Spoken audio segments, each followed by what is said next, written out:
Halo, selamat pagi. Saya ucapkan kepada semua pendengar Mutiara Kebenaran yang saya kasih dalam Tuhan.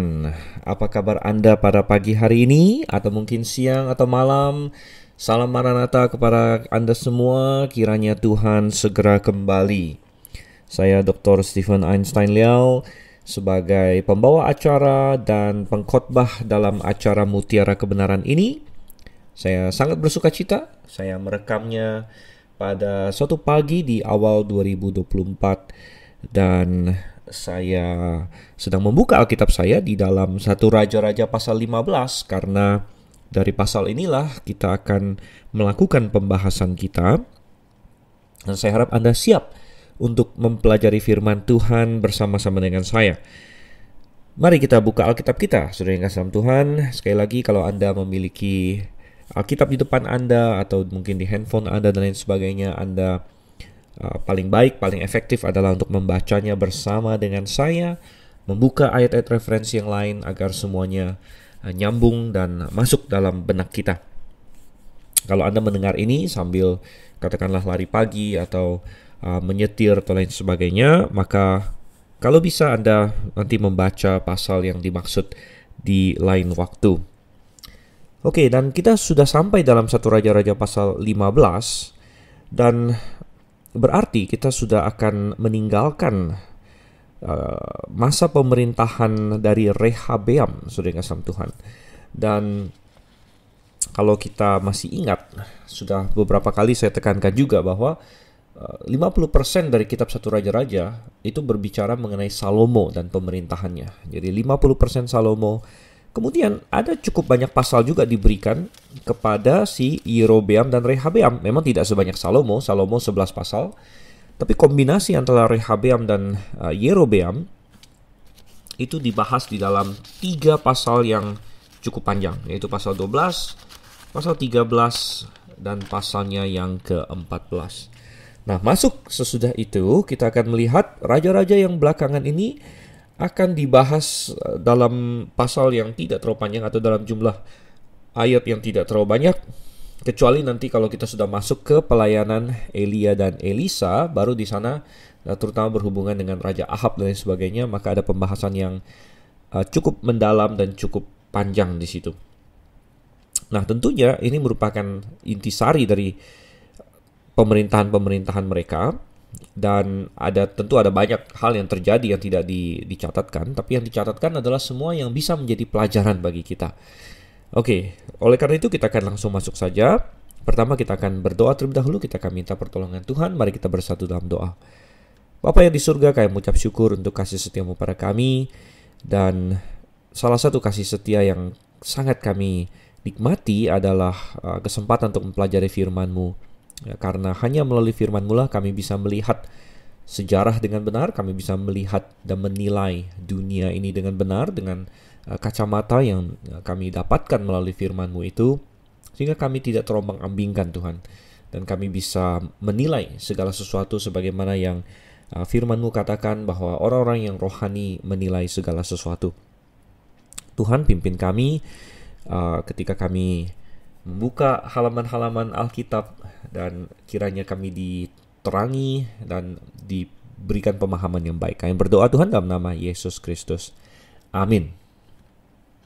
Oke, ada beberapa raja yang akan dibahas di 1 Raja-Raja pasal 15. Tetapi nanti mungkin kita tidak akan habiskan pasal ini sepenuhnya, tapi sampai ke hampir habis saja. Saya rencana akan membahas sampai ayat yang ke-32 saja. Nanti ayat 33 dan 34 kita akan bahas bersamaan dengan pasal yang ke-16 nanti. Oke, kita akan mulai dengan raja yang pertama di pasal 15. Kita akan baca 1 Raja-Raja 15 ayat 1 sampai dengan yang ke-8. Pada tahun ke-18 zaman Raja Yerobeam bin Nebat menjadi rajalah Abiam atas Yehuda. 3 tahun lamanya ia memerintah di Yerusalem. Nama ibunya ialah Maakah, anak Abisalom. Abiam hidup dalam segala dosa yang telah dilakukan ayahnya sebelumnya, dan ia tidak dengan sepenuh hati berpaut kepada Tuhan Allahnya seperti Daud moyangnya. Tetapi oleh karena Daud, maka Tuhan Allahnya memberikan keturunan kepadanya di Yerusalem dengan mengangkat anaknya menggantikan dia dan dengan membiarkan Yerusalem berdiri. Karena Daud telah melakukan apa yang benar di mata Tuhan dan tidak menyimpang dari segala yang diperintahkannya kepadanya seumur hidupnya, kecuali dalam perkara Uria orang Het itu. Dan ada perang antara Rehabeam dan Yerobeam seumur hidupnya, selebihnya dari riwayat Abiam dan segala yang dilakukannya. Bukankah semuanya itu tertulis dalam kitab sejarah Raja-Raja Yehuda? Dan ada perang antara Abiam dan Yerobeam. Kemudian Abiam mendapat perhentian bersama-sama dengan nenek moyangnya, dan ia dikuburkan di kota Daud. Maka Asa anaknya menjadi raja menggantikan dia. Oke, jadi ini kembali melanjutkan. Di pasal 14 kita sudah disimpulkan mengenai pemerintahan Rehabeam, dan mengingatkan kalau kita sedang bicara mengenai dinasti Daud, kita akan melacak ya, Daud adalah raja pertama dari dinasti Daud, kemudian diteruskan kepada anaknya Salomo. Salomo melahirkan Rehabeam, kemudian Rehabeam melahirkan Abiam katanya di sini. Dan saya bisa berkomentar satu hal di awal di sini adalah bahwa setelah Daud, ya, Salomo mulai dengan sangat baik sekali, tapi kemudian kita sudah tahu bahwa akhirnya cukup mengecewakan dari Salomo sendiri. Kemudian setelah Salomo muncullah Rehabeam. Nah, Rehabeam ternyata jauh-jauh lebih mengecewakan lagi dari Salomo, karena dia mempertahankan semua kesalahan Salomo dan tidak memiliki hikmatnya Salomo sebagai penyeimbang. Dan kita mulai apa ya, boleh kita bilang mungkin sedikit kecewa dengan raja-raja Daud. Padahal kita masih ingat bahwa dinasti Daud adalah dinasti yang diberkati oleh Tuhan, dan Daud adalah pemilik dari perjanjian yang Tuhan sengaja dan secara personal buat dengan dirinya, yaitu yang kita sebut sebagai perjanjian Daud, bahwa melalui keturunannya bahwa ada seorang anak Daud yang akan memerintah untuk selama-lamanya. Dan ya, kita menanti-nantikan itu. Salomo memenuhi sebagian dari perjanjian Daud karena dia adalah anak Daud yang menggantikan Daud, yang dikokohkan kerajaannya oleh Tuhan, dan yang membangun bait suci sebagaimana yang dijanjikan oleh Tuhan dalam perjanjian Daud itu. Namun ternyata Salomo bukanlah pribadi yang akan menggenapi perjanjian Daud secara pamungkas, secara ultimate, yaitu bahwa dia yang akan memerintah selama-lamanya. Ternyata itu bukan Salomo, saudara kasih Tuhan. Dan Salomo mengecewakan, tadi kita lihat di akhirnya. Rehabeam mengecewakan. Nah, kita akan melihat sambil kita melihat berbagai raja yang akan selanjutnya turun dari keturunan Daud di sini. Kita akan melihat bahwa kebanyakan mereka akhirnya ada hal yang mengecewakan dari mereka. Dan ternyata ini benar mengenai berbagai pemimpin di negeri, di berbagai negara, bukan hanya di Yehuda Israel, sudah ngasam Tuhan. Bahkan di hampir semua katakanlah negara, kadang-kadang rakyat berharap banyak kepada pemimpin. Ya. Nah, saya merekam ini tahun 2024. Saya tidak tahu kapan Anda akan mendengarnya. Apakah tahun ini juga atau entah berapa tahun ke depan. Di Indonesia sendiri tahun 2024 adalah salah satu tahun pemilu. Dan saya merekam ini sebentar lagi bangsa Indonesia akan menjalankan pemilu. Dan ada paralel, saudara kasih Tuhan, di mana setiap kali pemilu rakyat menaruh harapan yang begitu tinggi kepada pemimpin yang akan datang selanjutnya. Namun sejarah mencatat bahwa pemimpin yang benar-benar hebat, benar-benar memenuhi harapan dan benar-benar adalah hebat dalam dua sisi. Satu, kepemerintahannya hebat, artinya dia menjalankan hal-hal yang baik untuk negaranya. Dan nomor dua, dia secara pribadi adalah orang yang hebat, orang yang baik. Itu sangat-sangat jarang di dalam sejarah manusia. Ada mungkin, saudara kasih Tuhan, namun tidak banyak, ya, tidak banyak. Seorang Daud hanya muncul sesekali saja. Bahkan nanti dalam sejarah dinasti Daud kita akan melihat hanya beberapa tokoh yang benar-benar bisa dibandingkan dengan Daud. Sejarah Indonesia sendiri, oke, kita mungkin tidak bisa tarik paralel yang terlalu ketat karena terus terang semua pemimpin Indonesia saat ini, kalau kita membandingkan sejarah Indonesia dengan sejarah Yehuda, Indonesia tentu masih sangat muda sekali. Tapi ya, nomor satu bahwa kebanyakan pemimpin Indonesia bukan orang yang percaya Tuhan, ya, mereka dari agama Muslim, mereka bukan percaya Tuhan Yesus. Dan ya, tapi kita bisa melihat tokoh-tokoh seperti Soekarno, Bapak proklamasi kita, ya ternyata dia punya kelemahan juga dalam hal macam-macam ya, dalam hal keluarganya, di mana dia poligami, dalam hal kepemerintahannya juga, di mana dia bahkan sempat mengangkat diri sebagai presiden seumur hidup dan sebagainya.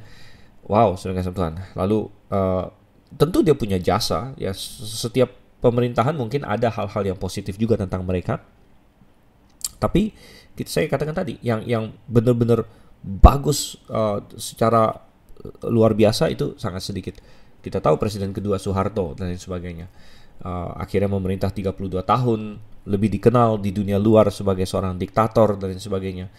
Dan seterusnya kita sudah masuk ke era reformasi. Nah, saya tidak akan membahas semua sejarah Indonesia, saya hanya ingin mengatakan bahwa sebenarnya apa yang kita akan lihat nanti di dalam satu raja-raja di sini ada paralelnya, di mana ketika kita berharap kepada manusia, ujung-ujungnya manusia terbukti mengecewakan ya. Dan ada manusia-manusia yang bagus, memang ada pemimpin-pemimpin yang bagus, namun ujung-ujungnya mereka pun tidak mampu untuk membalikkan keadaan sepenuhnya ya. Dan oleh karena itu, sebagaimana orang Israel menantikan datangnya sang raja yang dijanjikan, yang memerlukan suatu intervensi Tuhan, saudara kasih Tuhan. Anak Daud yang dijanjikan itu kita sudah lihat dari perspektif perjanjian baru, mengacu bukan kepada anak-anak yang akan dilahirkan secara manusiawi di sini. Ya, sama seperti Ishak ya, tidak dilahirkan tanpa intervensi langsung oleh Tuhan kepada Abraham, melainkan sesudah Sarah mati haid, sesudah dia tidak bisa lagi memiliki anak, barulah muncul Ishak ya, secara ajaib begitu. Demikian juga Raja Daud ya, Raja Daud atau raja dari dinasti Daud, lebih tepatnya Raja dinasti Daud, anak Daud yang akan memerintah selama-lamanya, itu memerlukan suatu intervensi Tuhan, yaitu Yesus Kristus. Kita sudah tahu itu dari perjanjian baru. Namun yang kemudian banyak orang lalu salah lagi adalah ketika masuk ke dalam perjanjian baru, kita tahu Yesus datang pertama kali untuk mendatangkan keselamatan spiritual, untuk mati di kayu salib bagi kita. Dan sekarang dia berjanji akan datang kembali dan akan mendirikan kerajaannya, begitu. Nah, banyak orang yang berpikir dalam suatu paham teologi yang disebut sebagai post-milenialisme, banyak orang yang berpikir bahwa kerajaan 1000 tahun akan berhasil dicapai oleh umat Kristen, oleh manusia intinya, di mana umat Kristen dan negara-negara Kristen akan berhasil untuk mendominasi dunia ini dan memenangkan dunia ini bagi Tuhan, sehingga dunia ini akan masuk ke suatu masa keemasan, suatu masa kejayaan, suatu milenium yang merupakan hasil penginjilan manusia, hasil dominasi dari bagaimana orang-orang Kristen menyebarkan firman Tuhan dan lain sebagainya. Namun realita menunjukkan bahwa jangankan memenangkan dunia, kebanyakan orang yang menyebut dirinya Kristen bukan Kristen yang sejati. Banyak sekali gereja yang sudah jauh sekali dari Tuhan, yang teologinya kacau balau, yang doktrinnya luar biasa menyimpang dari Alkitab, dan tidak ada harapan untuk menantikan munculnya sosok manusia yang secara natural bisa membalikkan keadaan. Sehingga kembali kita mempercayai firman Tuhan mestinya bahwa diperlukan suatu intervensi dari Tuhan, yaitu datangnya Kristus kembali secara literal. Kemudian dia akan mendirikan kerajaannya secara literal, saudara kasih Tuhan. Dan mendirikan kerajaan yang literal itu akhirnya kita sebut sebagai paham pre-milenialisme. Oke, sehingga kalau kita kembali ke satu raja-raja pasalnya yang ke-15, setiap raja di sini dari dinasti Daud maupun nanti yang dinasti utara, yang di kerajaan utara, bagaikan ya, kalau kita hari ini pemilu ya, menggantikan presiden, kita pemilu. Kalau zaman itu tidak ada pemilu, jadi penggantian pemimpin itu adalah ketika ada raja yang mati ya. Tapi ketika ada raja yang mati dan raja baru naik, rakyat tentu berharap banyak gitu. Rakyat berharap, oh semoga raja ini ya lebih baik dari raja sebelumnya. Semoga raja ini akan mendatangkan hal yang lebih baik dan sebagainya. Dan mereka berharap hal-hal seperti itu. Tapi pelajarannya kembali adalah bahwa tidak ada yang akan bisa tanpa intervensi Tuhan. Dan sampai hari ini kita menantikan kerajaan yang Tuhan akan datangkan. Yang dalam Daniel, kalau kita baca Daniel pasal 2, di mana Daniel melihat penglihatan patung ya, patung yang hebat sekali ini adalah yang terhebat yang bisa diberikan oleh manusia, yaitu kepala dari emas, kerajaan super Babilonia, dada yang dari perak, kerajaan super Persia, kemudian perut yang dari tembaga, kerajaan super Yunani yang katanya mempersatukan dunia, mendatangkan Helenisme, memberikan filosofi dan sebagainya. Kerajaan super Romawi yang juga disebut sangat hebat, mendatangkan damai di Eropa, Pax Romana dan lain sebagainya, istilah-istilah itu, dan mendatangkan bentuk pemerintahan republik lah dan lain sebagainya ya.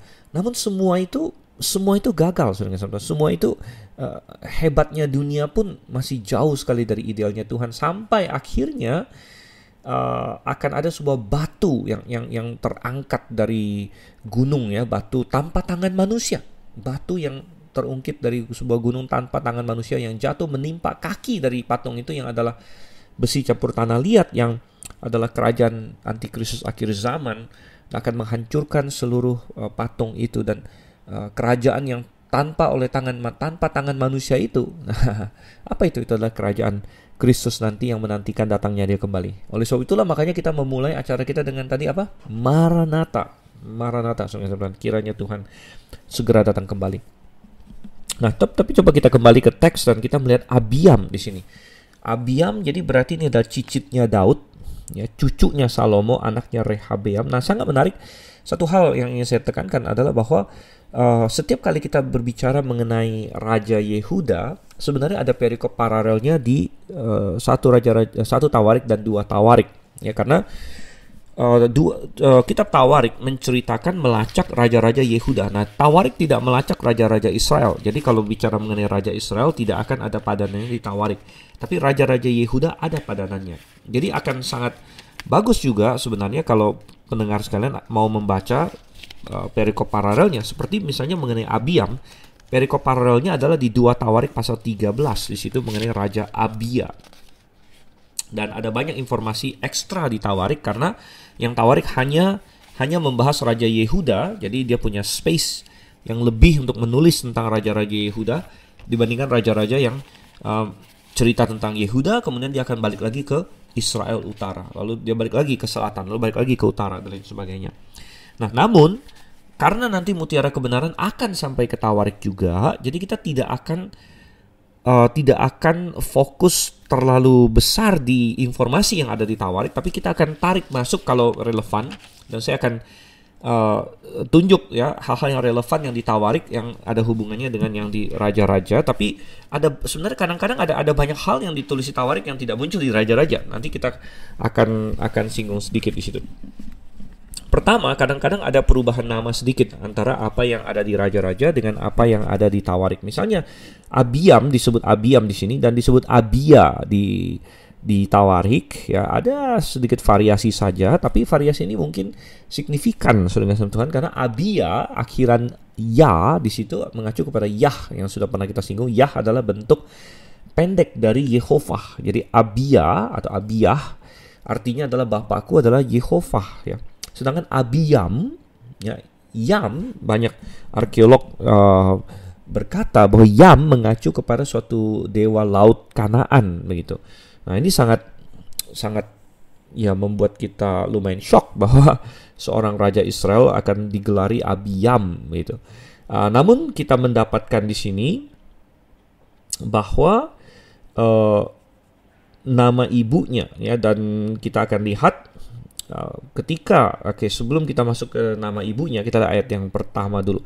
Dalam tahun ke-18 zaman Raja Yerobeam. Nah, ini akan menjadi suatu kebiasaan di mana mulainya memerintah suatu Raja Yehuda akan dihitung atau di-compare ke yang Israel. Demikian juga ketika Raja Israel ganti, nanti akan dihitung di tahun keberapanya Raja Yehuda. Dan sedikit mengenai kronologi, ya, nanti kita akan bahas terutama masuk ke ayat 2. Tapi Yerobeam masih memerintah di sini. Yerobeam masih memerintah tahun ke-18 dia. Jadi Yerobeam dan Rehabeam ini kan rival berat, gitu ya. Dan ternyata Rehabeam meninggal duluan. Anaknya Abiam menjadi raja atas Yehuda. 3 tahun lamanya ia memerintah di Yerusalem. Nah, tadi saya ingin singgung sedikit mengenai kronologi. Kadang-kadang ada orang-orang yang mempermasalahkan kronologi di dalam satu raja-raja, di mana tahun-tahunnya di jumlah-jumlah katanya tidak pas lain sebagainya. Namun ada banyak faktor di sini, dan Mutiara Kebenaran tentu bukanlah tempat di mana kita bisa masuk dalam sekali ya. Ada buku-buku yang sangat tebal yang saya miliki yang berurusan dengan matematikanya dan lain sebagainya mengenai tahun-tahun ini. Tapi satu hal yang saya tekankan, kenapa kadang-kadang tidak sepertinya dalam tanda kutip ya tidak pas antara tahun-tahun ini?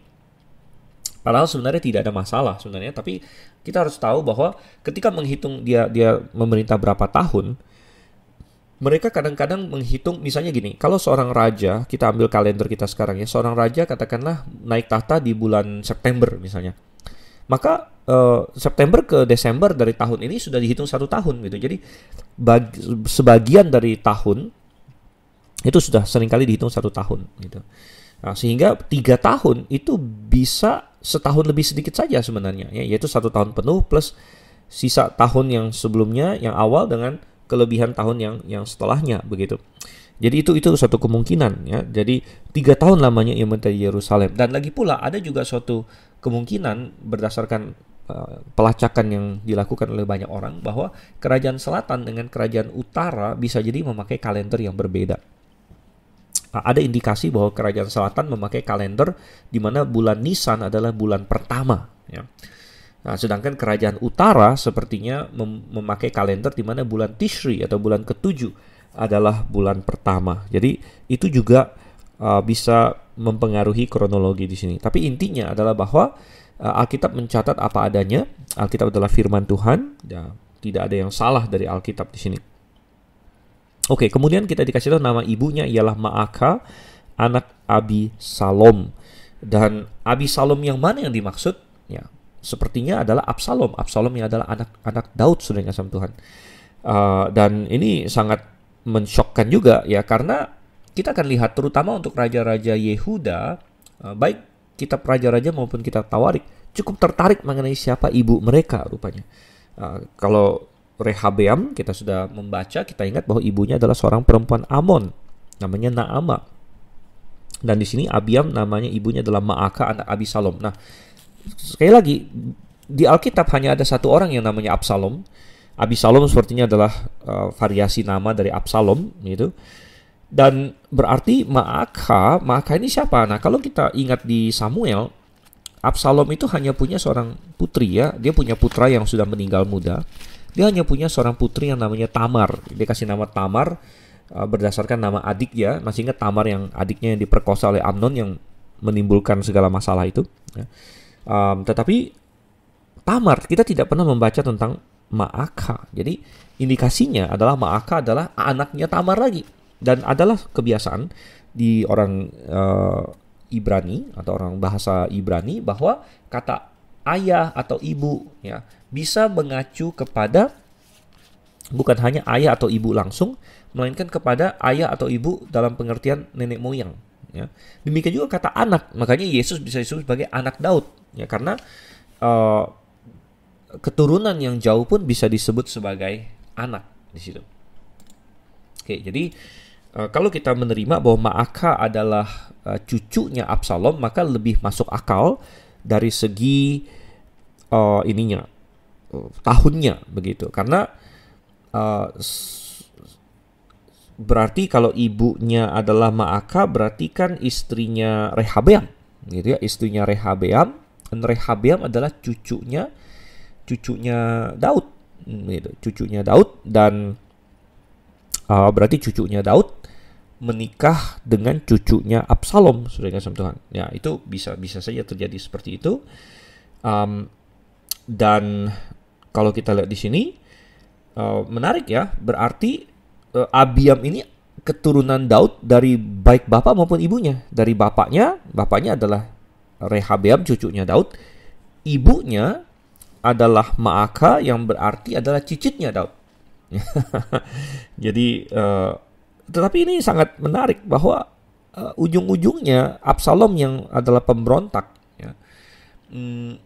Dan anaknya Tamar, ya kemudian cucunya Maaka, pengaruh apa yang dia berikan kepada Abiam di sini? Apakah pengaruh baik atau buruk? Nah, kita puji syukur mendapatkan informasi langsung dari Tuhan sehingga kita bisa memiliki penilaian Tuhan sendiri atas hidup tiap-tiap raja ini. Dan ayat yang ketiga, kita diberitahu bahwa Abiam hidup dalam segala dosa yang telah dilakukan ayahnya sebelumnya. Jadi dia disamakan dengan Rehabeam yang menolak firman Tuhan, katanya, dan ia tidak dengan sepenuh hati berpaut kepada Tuhan Allahnya seperti Daud nenek moyangnya.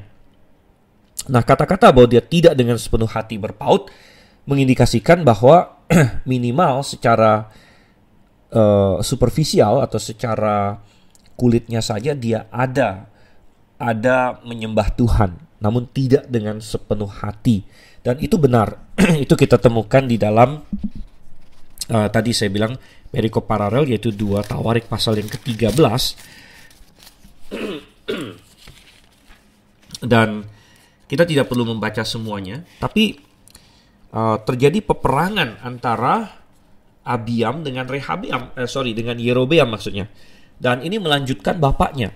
Jadi kalau kita masih ingat, waktu Israel melepaskan diri dari Yehuda, Rehabeam awalnya mau segera mengumpulkan pasukan untuk menyerang, yang waktu itu digagalkan oleh Nabi Semaya. Tetapi kemudian kita membaca akhirnya walaupun serangan pertama itu digagalkan, belakangan Rehabeam dan Yerobeam terus berperang, yang berarti bahwa mereka tidak mendengarkan firman Tuhan. Dan ini dilanjutkan ke anaknya Abiam di sini. Makanya itu ada di ayatnya yang ke-6 di situ ya. Dan ada perang antara Rehabeam dan Yerobeam seumur hidupnya. Ya. Dan itu dilanjutkan di ayat 7, dan ada perang antara Abiam dan Yerobeam. Jadi Abiam intinya melanjutkan peperangan yang dilakukan oleh bapaknya dengan Yerobeam. Dan di dalam 2 Tawarik pasal 13 sebenarnya kita diberikan informasi lebih mengenai beberapa peperangan ini. Bahwa suatu ketika dalam peperangan Abia dia hebat berkhotbah rupanya. Dan kalau Anda baca khotbahnya di 2 Tawarik 13 itu sangat bagus sebenarnya, di mana dia menegur Yerobeam karena dia sudah mendirikan istilahnya lembu-lembu asing ya, dan mengangkat yang orang non-Lewi menjadi imam. Jadi dia ceramahin si Yerobeam, saudara kasih Tuhan. Dan dia berkata, kami memiliki perjanjian Daud dan kami masih menyembah di Yerusalem. Jadi terlihat bahwa Abiam atau Abia adalah orang yang tahu tentang Tuhan dan mungkin ada secara superficial mengakui Tuhan dan menyembah Tuhan, namun tidak bisa dikatakan sepenuhnya. Tidak bisa dikatakan sepenuhnya berpaut kepada Tuhan, karena dia tidak berani untuk menentang kejahatan, saudara kasih Tuhan. Karena ketika kita berdiri bagi Tuhan, maka kita harus menentang kejahatan, ya. Dan itu akan terlihat dalam kontras dengan anaknya Abiam yang akan kita bahas belakangan, yaitu Asa. Jadi kenapa akhirnya Tuhan menilai Abiam tidak sepenuhnya berpaut kepada Tuhan? Karena dia tidak menghilangkan kesalahan yang dilakukan oleh bapaknya Rehabeam. Nah, apa kesalahan Rehabeam? Ingat lagi di 1 Raja-Raja pasal 14. Anda bisa baca di ayatnya yang ke-22, 23. Saya bacakan ya, 1 Raja-Raja 14 ayat 23. Sebab mereka pun juga mendirikan tempat-tempat pengorbanan dan tugu-tugu berhala dan tiang-tiang berhala di atas setiap bukit yang tinggi dan di bawah setiap pohon yang rimbun. Bahkan ada pelacuran bakti di negeri itu. Ya, yang sudah kita bahas di sini. Dan mereka berlaku sesuai dengan segala perbuatan keji. Jadi Abiam tidak menghilangkan itu semua. Hati dia tidak sepenuhnya kepada Tuhan, walaupun dia bisa berkhotbah dan dia bisa menyatakan hal-hal yang benar, mengucapkan kata-kata yang benar, namun dia tidak mau menentang semua itu. Ya, mungkin karena bapak dan ibunya itu adalah pekerjaan bapak dan ibunya, dan maka penilaian Tuhan adalah negatif kepada si Abiam ini. Namun kita melihat di sini Tuhan masih menaruh belas kasihan kepada umatnya, saudara kasih Tuhan. Nah, ini adalah salah satu tema besar dalam 1 Raja-Raja, bahwa manusia gagal namun Tuhan tidak pernah gagal. Dan ini terutama terlihat berkaitan dengan perjanjian Daud, di mana Tuhan telah berjanji atas dasar kasih karunia. ya, bahwa dia akan bekerja melalui keturunan Daud. Dan keturunan Daud ini akan mendatangkan kerajaan yang kekal. Dan itu mengindikasikan keselamatan di situ sebenarnya, saudara-saudara. Karena adanya kerajaan yang kekal mengindikasikan ada keselamatan dari Tuhan. Dan itu sangat penting sekali. Dan perjanjian Tuhan ini tidak bisa digagalkan oleh manusia. Ya, manusia yang meninggalkan Tuhan, tetap Tuhan akan hukum. Bukan berarti semua keturunan Daud lalu bebas ngapain aja. Tidak, seperti kita akan lihat di sini. Siapa yang meninggalkan Tuhan, ya Tuhan akan hukum secara personal. Tetapi maksudnya adalah perjanjian Daud menyangkut keselamatan semua manusia. Dan oleh karena itu perjanjian Daud tidak akan gagal. Ya. Dan oleh karena itu Tuhan tetap akan memelihara dinasti Daud di sini. Karena Tuhan sudah berjanji akan mendatangkan keselamatan, yaitu juru selamat yang hari ini kita sudah tahu adalah dalam pribadi Yesus Kristus melalui dinasti Daud ini. Sehingga di ayat yang keempat dikatakan, oleh karena Daud katanya ya, maka Tuhan tetap menjaga dinasti ini dengan cara misalnya memberikan keturunan kepadanya. Jadi ingat bahwa sebagaimana dikatakan dalam Alkitab, buah kandungan adalah berkat dari Tuhan. Ya, buah kandungan adalah berkat dari Tuhan. Jadi hari ini ada pasangan yang mungkin sulit mendapatkan anak, ya, maka solusinya berserulah kepada Tuhan. Memang kita bisa pergi untuk ke dokter, ya, menilai kesuburan, fertilitas dan sebagainya, itu semua boleh dan bagus dilakukan. Ya. Namun sekali lagi, ya, buah kandungan adalah berkat dari Tuhan dan kita perlu berseru kepada Tuhan. Nah, kadang-kadang adalah kehendak Tuhan, ya, bahwa seseorang tidak punya anak. Kadang-kadang itu adalah kehendak Tuhan. Nah, namun kadang-kadang Tuhan menjawab doa juga, saudara-saudara Tuhan. Doa yang kita membaca di Alkitab, Ishak, ya, akhirnya punya Yakub dan Esau setelah dia berdoa untuk istrinya 20 tahun. Dan bahkan saya sendiri punya paman yang juga mendapat anak setelah puluhan tahun, ya, setelah hampir 20 tahun juga. Ya, dia menikah, akhirnya dia punya anak. Ya. Dan luar biasa sekali. Jadi Tuhan bisa memberikan anak di sini, itu salah satu berkat Tuhan di sini, ya. Maka Tuhan Allahnya memberikan keturunan kepadanya dan membiarkan Yerusalem berdiri, katanya di sini. Membiarkan Yerusalem berdiri, ayat 5, karena Daud telah melakukan apa yang benar di mata Tuhan dan tidak menyimpang dari segala yang diperintahkan kepadanya seumur hidupnya. Nah, kita akan melihat semua raja-raja Yehuda akan dibandingkan dengan Daud. Ya. Nah, bukan karena Daud itu orang yang sempurna, karena jelas sekali di ayat 5 di sini, kecuali dalam perkara Uria orang Het itu. Jadi penulis raja-raja, penulis Alkitab bukanlah orang-orang, dan Tuhan bukanlah amnesia, dan mereka bukanlah ingin mengkultuskan Daud sebagai pribadi yang sempurna. Tidak. Ya, kesalahan Daud tetap tercatat. Namun ada beberapa hal yang menarik mengenai Daud. Satu, dia segera bertobat dari kesalahannya. Jadi hati dia benar di hadapan Tuhan. Ya. Dia bertobat dan dia tidak pernah menyimpang dari Tuhan. Dia tidak pernah bikin menyembah dewa-dewi lain, membuat patung-patung lain dan sebagainya. Tidak pernah, saudara-saudara Tuhan. Karena siapa manusia yang tidak pernah jatuh dalam dosa, gitu kan? Namun ketika Daud punya hati yang benar di hadapan Tuhan, sehingga ketika dia jatuh pun, ketika ditegur, dia berbalik. Dan akhirnya semua raja dibandingkan dengan Daud di sini. Oke, selanjutnya kita akan masuk ke Raja Asa. Jadi Abiam ternyata memerintah sangat sebentar, ya, 3 tahun, dan itu juga merupakan semacam komentar Tuhan tentunya, atau menunjukkan bahwa Tuhan tidak memberkati, menunjukkan bahwa Tuhan tidak menyertai, tidak memberkati masa kepemimpinan si Abiam ini. Dari pendeknya dia memerintah, yaitu 3 tahun saja, yang tadi sudah kita bahas sedikit, bisa jadi hanya 1 tahun lebih, ya, atau hampir 2 tahun begitu, kalau kita potong bulan-bulannya di situ. Oke, sehingga kita masuk ke ayat yang ke-9, ya, di mana kita berbicara mengenai Asa di sini. Oke, Asa sudah diperkenalkan di ayat yang ke-8. Asa anaknya menjadi raja menggantikan dia. Ayat yang ke-9, dalam tahun ke-20 zaman Yerobeam, Raja Israel, Asa menjadi raja atas Yehuda. Nah, ini kembali yang seperti saya bilang tadi, karena Abiam menjadi raja di tahun ke-18 zaman Yerobeam, sedangkan Asa menjadi raja di tahun ke-20 zaman Yerobeam, sedangkan Abiam memerintah 3 tahun. Nah, kalau orang yang tidak ngerti, dia bisa menyerang Alkitab, berkata, loh kok bisa? Kan 18 plus 3 kan mestinya 21 begitu.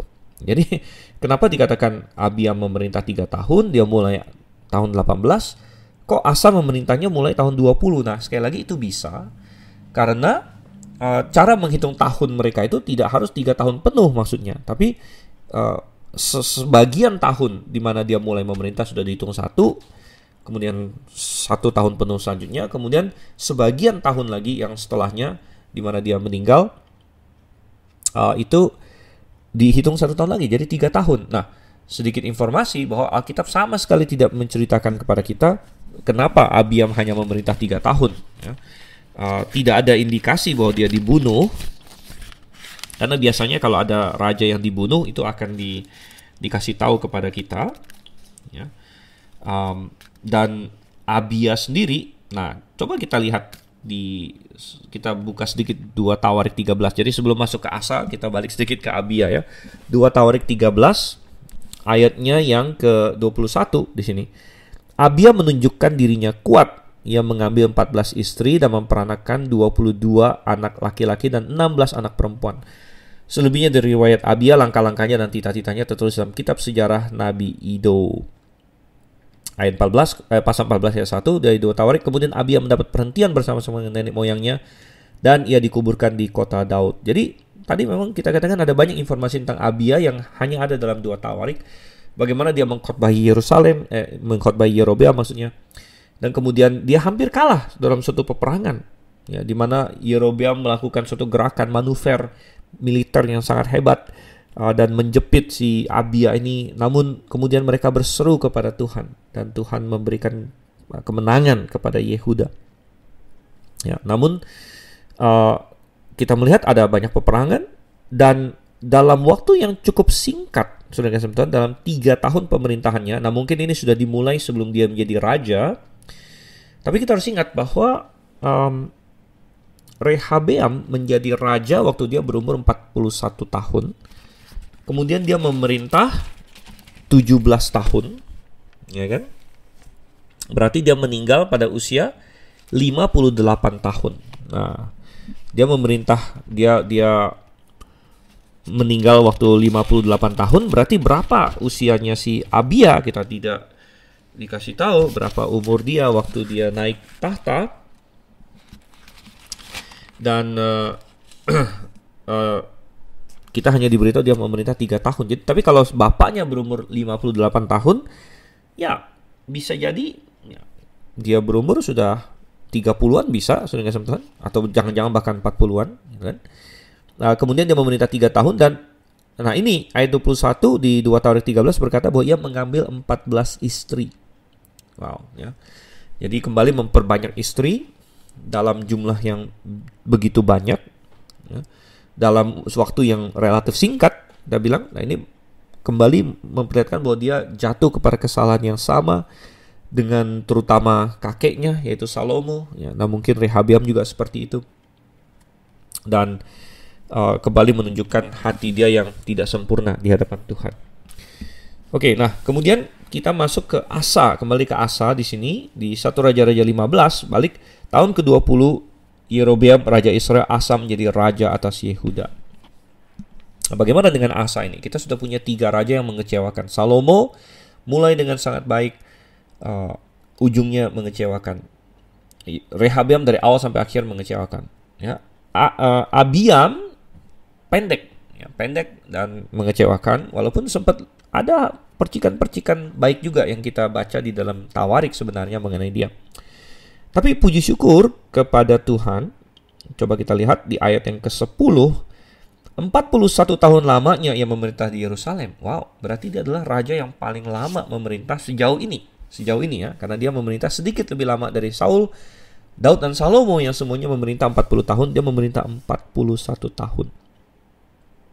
Nama neneknya yang perempuan ialah Maakah anak Abisalom. Nah ini sangat menarik karena nama neneknya yang perempuan katanya adalah Maakah. Biasanya yang dicatat adalah nama ibu.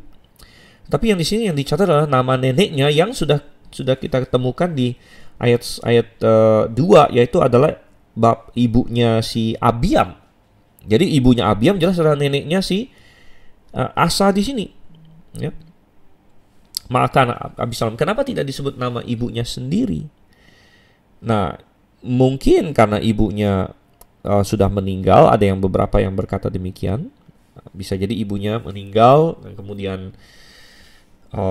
dia dibesarkan oleh neneknya dan sebagainya. Jadi intinya adalah neneknya inilah yang paling berpengaruh waktu itu, seperti akan kita lihat nanti. Dan kita agak was-was di sini karena Ma'akah bukanlah seorang yang baik. Ya, dari yang kita tahu bagaimana dia mempengaruhi Abiam secara buruk, dan nanti akan kita lihat. Tetapi puji syukur kita membaca di ayat 11, Asa melakukan apa yang benar di mata Tuhan seperti Daud bapak leluhurnya. Wow. Oke, kita mengucap syukur di sini ya, bahwa akhirnya ada raja yang melakukan apa yang benar seperti Daud. Dan kembali, apa perbedaan Asa dengan Abiam? Karena Abiam juga ada hal-hal yang baik. Kalau kita baca di 2 Tawarik 13, 2 Tawarik menceritakan Abiam dalam hal-hal yang positifnya di situ. Tetapi satu raja-raja memberikan kesimpulan Tuhan bahwa ujung-ujungnya dia tidak seperti Daud. Nah, bedanya apa? Nah, bedanya terlihat dari ayat 12 di sini. Nah, apa yang tidak dilakukan oleh Abiam? Sekali lagi, dia bisa berkhotbah, dia bisa menceramahi Yerobeam, tapi dia tidak melakukan hal yang sulit dilakukan, yaitu untuk menentang apa yang dilakukan oleh bapaknya, menghancurkan apa yang dilakukan oleh bapaknya, oleh ibunya, dan lain sebagainya. Berhala-berhala dihilangkan. Jadi tidak cukup untuk menyatakan hal yang positif, kita harus menentang yang negatif. Saudara kasih Tuhan, kita lihat di sini Asa melakukannya. Makanya Tuhan bilang dia melakukan apa yang benar. Di ayat 12, ia menyingkirkan pelacuran bakti dari negeri itu dan menjauhkan segala berhala yang dibuat oleh nenek moyangnya. Nah, pelacuran bakti sudah kita bahas, itu dimulai oleh Rehabeam, suatu hal yang sangat menjijikkan. Dan oleh karena pelacuran bakti itulah Tuhan menghancurkan bangsa-bangsa Kanaan sebenarnya. Dan pelacuran bakti itu ada laki-laki dan perempuan, dan bahkan yang sangat keji bagi Tuhan adalah yang laki-laki, ya, yang perempuan juga keji, saudara kasih Tuhan. Namun yang laki-laki bukan hanya pelacurannya, tapi homoseksualitasnya, sodominya, itulah kekejian bagi Tuhan juga. Nah, kita sudah bahas pelacuran bakti ini adalah bentuk penyembahan berhala yang sangat Tuhan benci, karena bukan saja satu, menyembah berhala itu sudah sangat salah. 2, caranya adalah dengan penyimpangan seksual, ya, menyembah berhala dengan penyimpangan seksual. Dan caranya adalah bahwa kalau misalnya ada perempuan yang jadi pelacur bakti, dia melacur di kuil-kuil berhala, tapi secara dalam tanda kutip gratis, dalam pengertian si orang cabul yang berbuat cabul dengan pelacur bakti ini bukan membayar ke pelacurnya, gitu. Dia pelacur bakti gitu, tapi membayar untuk mendukung kuil dewanya. Jadi pelacur bakti ini kayak menjual diri demi dewanya, begitu. Dan ada yang perempuan, ada yang laki-laki. Yang laki-laki lebih parah lagi karena sudah menyembah berhala, ada percabulan, dan ada sodomi, ada homoseksualitas. Dan biasanya lebih parahnya lagi adalah tentu dari semua ini banyak perempuan-perempuan yang hamil di luar nikah. Dan kemudian anaknya mereka lahirkan akan mereka persembahkan kepada Molok. Jadi biasanya pelacuran bakti dan penyembahan berhala seperti ini akan terkait juga dengan pengorbanan anak, saudara kasih Tuhan. Jadi ini hal yang sangat keji, sangat jahat sekali di mata Tuhan. Dan bahwa orang Israel bisa jatuh seperti demikian, ini wow, Salomo yang memperkenalkannya patut untuk benar-benar dimurkai oleh Tuhan di sini. Namun apa yang dilakukan oleh Asa adalah dia dengan berani menyingkirkan semua itu, ya, berani menyingkirkan semua itu. Ayat yang ke-13, bahkan ia memecat Ma'akah neneknya dari pangkat ibu suri. Nah, pangkat ibu suri kembali mengindikasikan bahwa Ma'akah, walaupun anaknya sudah meninggal yaitu Abiam, tetap memegang posisi yang kunci di sini. Nah, dan ini kembali membuat kita berpikir bahwa bisa jadi ibunya si Asa sendiri apa sudah meninggal atau lain sebagainya. Ya, jadi tapi Ma'akah rupanya ikut memainkan peran di sini. Ingat, Ma'akah adalah istrinya Rehabeam, Ya. Ia memecat Ma'akah neneknya dari pangkat ibu suri karena neneknya itu membuat patung Asyera yang keji. Asa merobohkan patung yang keji itu dan membakarnya di lembah Kidron.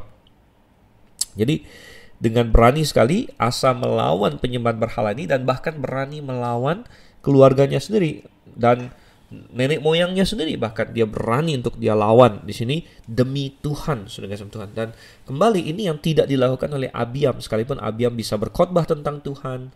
Abiam bahkan pernah berperang demi nama Tuhan. Kalau kita baca 2 Tawarik 13, dia perang dan Tuhan berikan dia kemenangan karena dia berseru kepada Tuhan. Namun ujung-ujungnya dia tidak berani untuk menyingkirkan semua ini. Dan Tuhan menilai, oke, kalau begitu hati kamu tidak seperti Daud, katanya di sini. Dan kembali kalau kita aplikasikan hari ini, tidak cukup bagi kita, karena ada sebagian orang yang ngetrend berkata, saya hanya ingin menyampaikan positif saja. Saya ingin tawarkan orang masuk sorga. Kekristenan adalah mengenai menawarkan orang masuk sorga. Jadi saya tidak mau melawan ya, atau membicarakan hal yang negatif. Tidak bisa, saudara kasih Tuhan. Kita harus memberitakan seluruh maksud Allah. Dan seruan untuk keselamatan adalah seruan untuk pertobatan juga. Pertobatan dari dosa-dosa kita. Berarti kita harus bersuara menentang hal-hal yang salah. Salah satu isu besar di zaman kita sekarang ini adalah LGBT, saudara Tuhan. Dan ada pressure yang besar kepada orang-orang Kristen, kadang-kadang bahkan di negara-negara Barat, ya, untuk diam tentang LGBT, ya, untuk ya udahlah, oke lah. Yang penting kita tawarkan pesan positif tentang ayo percaya Yesus, ayo percaya Yesus. Namun kita akan diam mengenai LGBT, kita akan diam mengenai kesalahan misalnya seks di luar nikah. Ya, karena bukan hanya LGBT saja yang salah. Heteroseksual juga salah kalau itu dilakukan di luar nikah. Ya. Jadi basis dari LGBT adalah pertama revolusi seksual dulu. Revolusi seksual yang mengatakan bahwa tidak apa-apa seks di luar nikah. Tidak apa-apa berselingkuh dan sebagainya. Itu menjadi basis, makin parah lagi masuk ke homoseksualitas. Makin parah lagi masuk ke transgenderisme. Dan lain sebagainya. Dan kita harus berani bersuara melawan semua itu. Sama seperti ada kejahatan-kejahatan seksual yang terjadi di zaman Israel dulu. Ada pelacuran bakti dan lain sebagainya. Dan bukankah itu sama sudah kasih Tuhan. Hari ini banyak sekali laki-laki maupun perempuan yang membaktikan dirinya demi dewanya. Apa dewanya? Dewanya adalah uang. Dewanya adalah kesenangan. Ya, dewanya adalah filosofi dunia ini. Ya, dan begitu banyak perempuan maupun laki-laki yang melacurkan dirinya demi hal-hal itu. Dan kita perlu bersuara menentang itu. Kita perlu berkata itu dosa. Ya, kita tidak dipanggil untuk tembakin mereka atau bunuh mereka. Kita tidak dipanggil untuk melakukan kekerasan. Kita bukan seperti agama tertentu yang menyelesaikannya dengan kekerasan. Kita ingin pertobatan mereka. Tapi kalau kita menginginkan pertobatan mereka, kita harus berani bersuara. Kita tidak bisa berkata, saya hanya akan ngomong yang positif saja. Saya hanya akan berkhotbah hal-hal positif saja. Oh, tidak bisa. Maka Anda akan menjadi Abiam. Anda bukan menjadi Asa. Saudara sebentar. Oke, kita lanjut lagi di 1 Raja-Raja pasalnya yang ke-15. Ayat yang ke-14, sekalipun bukit-bukit pengorbanan tidak dijauhkan, namun Asa berpaut kepada Tuhan dengan segenap hatinya sepanjang umurnya. Jadi ada catatan di sini bahwa ada hal yang tidak berhasil Asa lakukan, yaitu menyingkirkan bukit-bukit pengorbanan.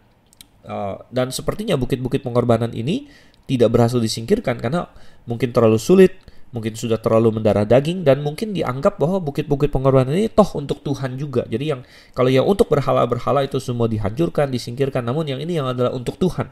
Nah, ini adalah suatu bentuk kompromi dari bangsa Yehuda itu sendiri, dan sepertinya Asa tidak cukup kuat untuk melawan ini pada waktu itu. Namun ya, Alkitab berkata Asa berpaut kepada Tuhan dengan segenap hatinya sepanjang umurnya, yang berarti dia tidak menyembah dewa-dewi lain di sini. Nah, dengan informasi yang begitu positif ini, kita sangat optimis ya dengan Asa di sini. Namun ternyata sekali lagi kita akan membaca di ayat-ayat selanjutnya bahwa ada hal yang mengecewakan juga, dan manusia akhirnya tidak ada yang sempurna. Coba kita baca ayat 15. Ia membawa persembahan-persembahan kudus ayahnya dan persembahan-persembahan kudusnya sendiri ke rumah Tuhan, yakni emas dan perak serta barang-barang lain. Oke, jadi masih satu hal positif adalah ketika seseorang cinta Tuhan, hatinya benar kepada Tuhan, dia akan peduli dengan rumah Tuhan, dia akan peduli dengan pekerjaan Tuhan, ya. Sehingga kalau Anda membaca raja-raja yang nggak beres, yang hatinya jauh, nggak akan kita melihat mereka mempedulikan bait suci, tidak akan kita lihat mereka membawa persembahan kepada Tuhan, tidak. Sebaliknya mereka akan membakar korban untuk dewa-dewi lain. Tapi kalau raja-raja yang hatinya benar di hadapan Tuhan, pasti akan muncul di situ kerinduan untuk berbuat untuk rumah Tuhan, kerinduan untuk hal-hal yang rohani dan lain sebagainya. Dia akan peduli dengan imam-imam, peduli dengan orang-orang Lewi dan lain sebagainya ya. Jadi demikian juga orang yang hari ini hatinya benar di hadapan Tuhan, dia akan peduli dengan pekerjaan Tuhan di dunia yang hari ini, yang bukan lagi bait suci. Kalau di zamannya Asa bait suci, tapi hari ini apa? Pekerjaan Tuhan ada di dalam jemaatnya, ada di dalam jemaat lokal, ada di dalam penginjilan. Jadi orang-orang yang sungguh-sungguh mengasihi Tuhan hari ini, ya, orang tidak diselamatkan dengan bergereja, saudara. Ya, namun orang yang diselamatkan akan bergereja. Nah, ini bedanya ya kan. Kamu bukan ke gereja untuk diselamatkan. Justru kamu sudah diselamatkan, maka dalam hatimu akan ada kerinduan, akan ada kepedulian kepada gereja dan lain sebagainya. Ada akan mau mendukungnya. Ya. Jadi itu terlihat di Asa. Kemudian ayat 16. Dan ada perang antara Asa dan Baesa, Raja Israel sepanjang umur mereka. Nah, Baesa ini siapa? Itu adalah raja yang akan menggantikan dinasti Yerobeam. Itu akan kita lihat belakangan di sini. Ayat 17. Baesa, Raja Israel, maju berperang melawan Yehuda dan ia memperkuat Rama dengan maksud mencegah lalu lintas kepada Asa orang Yehuda. Jadi setelah Yerobeam mati, ya, tadinya antara Yerobeam dengan kerajaan selatan kan ada perang, terutama di zaman Rehabeam, di zamannya Abiam, ya. Lalu Yerobeam mati, nah mungkin kita bisa berharap ada damai, tapi ternyata tidak, karena akhirnya dinastinya Yerobeam digantikan oleh Baesa dan kembali dia berperang di sini. Dan sepertinya dia ingin melakukan suatu blokade terhadap Asa dengan memperkuat Rama. Rama paling terkenal, kalau kita ingat-ingat, saudara kasih Tuhan, Rama paling terkenal sebagai tempatnya Samuel dulu. Ya, Samuel tinggal di Rama. Namun Rama ini cukup ke selatan. Jadi sepertinya Baesa menempatkan pasukan di daerah yang sudah menggerogoti wilayahnya Asa di sini. Ya. Tujuannya adalah blokade supaya tidak ada jalur perdagangan, mungkin jalur orang antara Yehuda dengan sebelah utara lagi. Misalnya di sebelah utara ada Tirus, ada Lebanon, ada Aram dan sebagainya. Dan Baesa mau mencekal itu semua. Ayat yang ke-18. Tetapi Asa mengambil segala emas dan perak yang masih tinggal dalam perbendaharaan rumah Tuhan dan dalam perbendaharaan rumah raja dan menyerahkannya kepada pegawainya. Kemudian Raja Asa mengutus mereka kepada Ben-Hadad bin Tabrimon bin Hezion, Raja Aram yang diam di Damsyik dengan membawa pesan. Ada perjanjian antara aku dan kau, antara ayahku dan ayahmu. Di sini kukirim kepadamu suatu bingkisan, yakni emas dan perak. Marilah batalkanlah perjanjianmu dengan Baesa Raja Israel supaya ia undur daripadaku. Dan menghadapi masalah ini, Asa melakukan sesuatu. Ingat bahwa tadinya dia kasih persembahan ke rumah Tuhan dan sebagainya. Tapi dengan aneh sekali, di sini dia ambil lagi semua emas dan perak yang ada, yang sebagian yang dia sendiri persembahkan. Dia ambil kembali, kemudian dia sogok ya Raja Ben-Hadad di sini. Nah, ini adalah yang pertama dari banyak Ben-Hadad yang akan kita temui. Raja Aram ya, Raja Damsyik di sini. Nah, dia bukan yang terakhir, nanti akan banyak Ben-Hadad selanjutnya, karena Ben-Hadad ini mungkin menjadi raja yang hebat sehingga banyak anak-anaknya mengambil nama Ben-Hadad juga. Dan rupanya Baesa berani untuk menyerang Asa dan menempatkan blokade itu rupanya disokong secara militer oleh si Ben-Hadad ini. Dan Asa mengambil emas rumah Tuhan lalu dikasih kepada Ben-Hadad untuk menyogok dia, saudara Tuhan. Nah, ini membuat kita sangat kecewa sebenarnya, dan tindakan ini kita sangat was-was di sini ya. Apa benar ini? Dan ini salah. Nanti kalau Anda baca di 2 Tawarik, sebenarnya Tuhan akan menegur Asa akan atas apa yang dia lakukan. Bahwa semestinya Asa bergantung kepada Tuhan, bukan mengambil dari rumah Tuhan untuk membayar atau menyogok si Ben-Hadad ini. Dan Tuhan akan menegur Asa mengenai masalah itu. Namun secara manusiawi ini sepertinya sukses gitu ya. Kita lihat ayat yang ke-20. Lalu Ben-Hadad mendengarkan permintaan Raja Asa. Ia menyuruh panglima-panglimanya menyerang kota-kota Israel, dan ia mengalahkan Ion, Dan, Abel Bet-Maaka, dan seluruh Kinerot serta seluruh tanah Naftali. Segera sesudah Baesa mendengar hal itu, ia berhenti memperkuat Rama dan ia menetap di Tirza. Tetapi Raja Asa mengerahkan segenap orang Yehuda, seorang pun tiada yang terkecuali. Mereka harus mengangkat batu dan kayu yang dipergunakan Baesa untuk memperkuat Rama. Raja Asa mempergunakannya untuk memperkuat Geba, Benyamin, dan Mispa. Selebihnya dari seluruh riwayat Asa dan segala kepahlawanannya dan segala yang dilakukannya dan kota-kota yang diperkuatnya. Bukankah semuanya itu tertulis dalam kitab sejarah raja-raja Yehuda? Tapi pada masa tuanya ia menderita sakit pada kedua kakinya. Kemudian Asa mendapat perhentian bersama-sama dengan nenek moyangnya dan ia dikuburkan di samping nenek moyangnya di kota Daud bapak leluhurnya. Maka Yosafat anaknya menjadi raja menggantikan dia.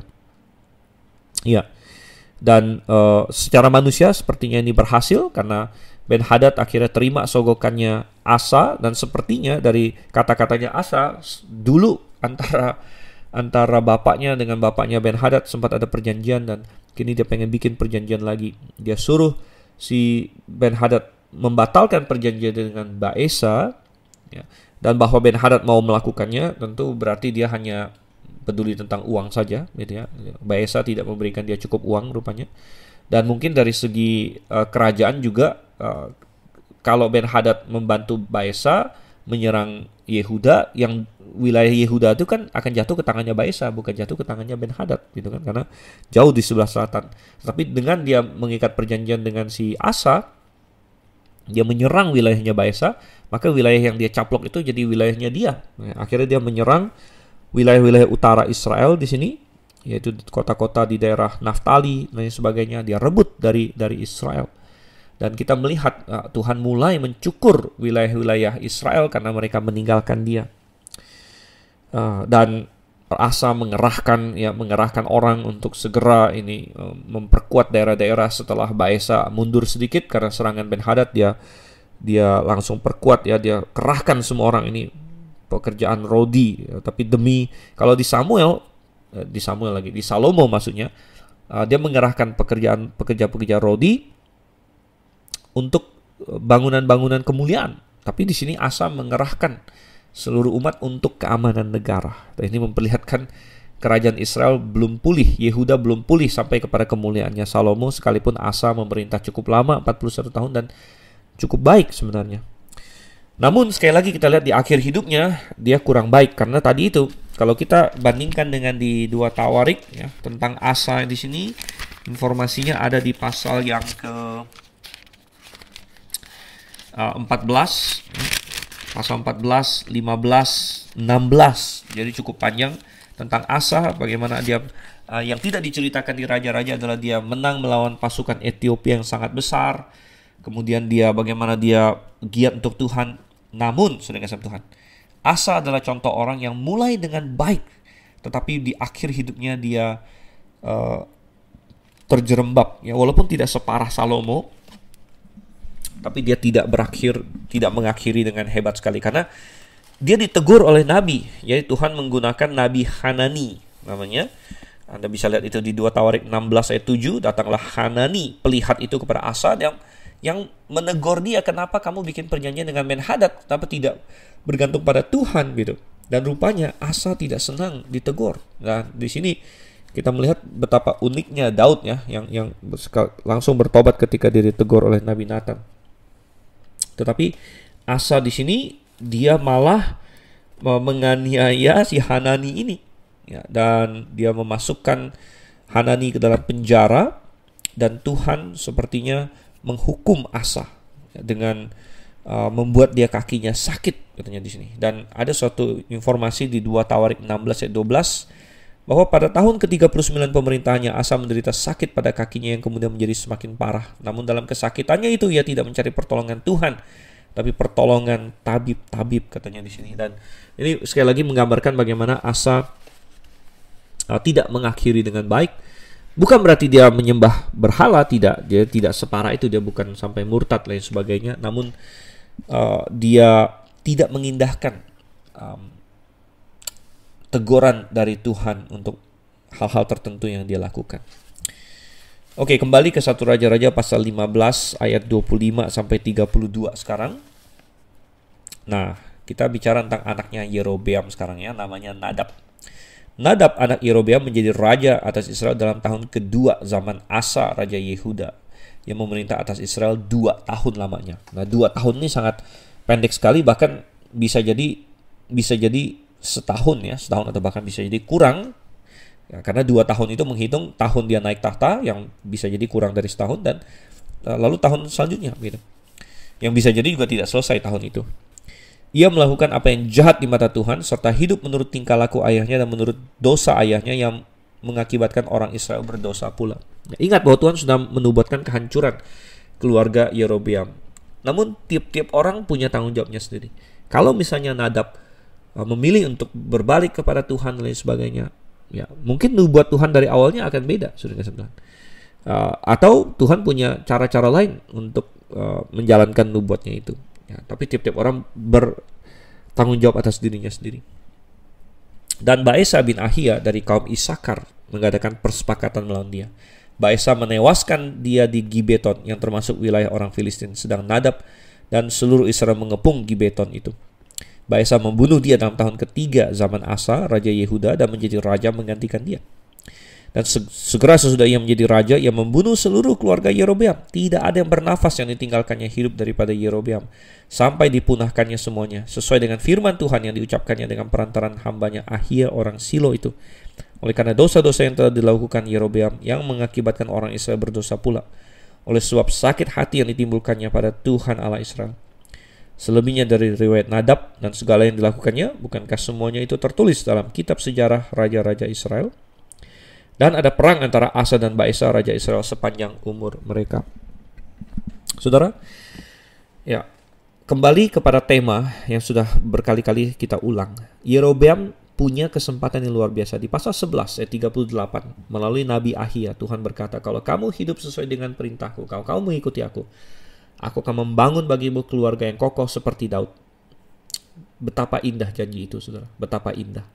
Namun Yerobeam memilih untuk tidak. Dia memilih untuk membelakangi Tuhan, membuat lembu emas. Bayangkan Tuhan disamakan dengan lembu. Dan bukan hanya untuk dirinya sendiri, tapi membuat seluruh Israel berdosa yang ujung-ujungnya akan memimpin kepada pembuangan mereka. Dosa yang begitu besar. Sehingga Tuhan berkata, oke, kalau gitu sebaliknya. Bukan keluargamu dibikin kokoh, namun keluargamu akan disapu habis. Dan ini digenapi, ya. Ini digenapi oleh seorang yang jahat juga. Nah, Baesa nanti kadang-kadang adalah orang yang jahat. Tuhan kadang-kadang bisa memakai satu orang jahat untuk menghukum orang jahat yang lain, saudara-saudara Tuhan. Dan itu bisa terjadi. Ya, dan Baesa bukan raja yang baik, bukan orang yang baik, seorang pemberontak, seorang yang tidak segan-segan membunuh raja dia sendiri. Bahkan kita baca di sini, dia seorang Isakar.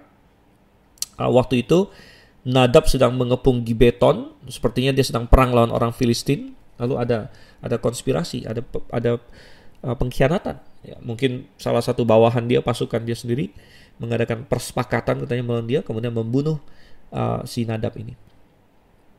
Jadi satu orang jahat Tuhan pakai untuk menyingkirkan orang yang jahat yang lain. Ya. Namun pelajarannya bagi kita adalah jangan sia-siakan janji Tuhan. Ya, jangan sia-siakan janji Tuhan. Manusia punya pilihan. Apakah dia mau untuk meraih kepada janji Tuhan itu atau tidak. Ya, dan raja-raja di sini adalah pelajaran yang bagus sekali bahwa setiap kita, mungkin kita bukan raja hari ini, tapi kita berkuasa atas hal-hal yang Tuhan percayakan pada kita. Nah, raja-raja ini mereka berkuasa atas bangsa yang Tuhan percayakan pada mereka. Tuhan mempercayakan Yehuda kepada Abiam dan kepada Asa. Tuhan mempercayakan Israel kepada Yerobeam dan Nadab. Dan apa yang akan mereka lakukan dengan apa yang Tuhan percayakan pada mereka? Apakah mereka akan mengelolanya dengan baik? Apakah mereka akan memimpin ya bangsanya kepada Tuhan atau menjauhkan bangsanya dari Tuhan dan lain sebagainya? Saudara, Anda hari ini juga berkuasa atas apa yang Tuhan percayakan pada Anda, tergantung posisi Anda. Kalau Anda seorang ayah, Anda seorang suami, Tuhan mempercayakan suatu keluarga di tangan Anda. Ya, kalau Anda seorang istri, ya Tuhan mempercayakan mungkin anak-anak di bawah pengaruh Anda. Ya. Kalau Anda seorang muda atau seorang yang tidak berkeluarga, ada banyak hal yang Tuhan percayakan di bawah Anda, resources Anda, orang-orang yang Anda pengaruhi. Kalau Anda seorang guru, ada banyak orang yang Anda pengaruhi dan lain sebagainya. Ada seorang bos, ada perusahaan di bawah Anda. Apapun yang Tuhan percayakan kepada kita hari ini, bagaikan seorang raja di sini ya. Kita punya tanggung jawab dan kita bisa memilih untuk menjalankan tanggung jawab kita ke arah Tuhan atau menjauh dari Tuhan. Baik, itu saja dulu. Saya akan pamit dan kita akan berjumpa kembali di sesi selanjutnya. Tetap melakukan firman Tuhan, tetap belajar firman Tuhan. Saya Dr. Siman Sen Liao. Maranatha.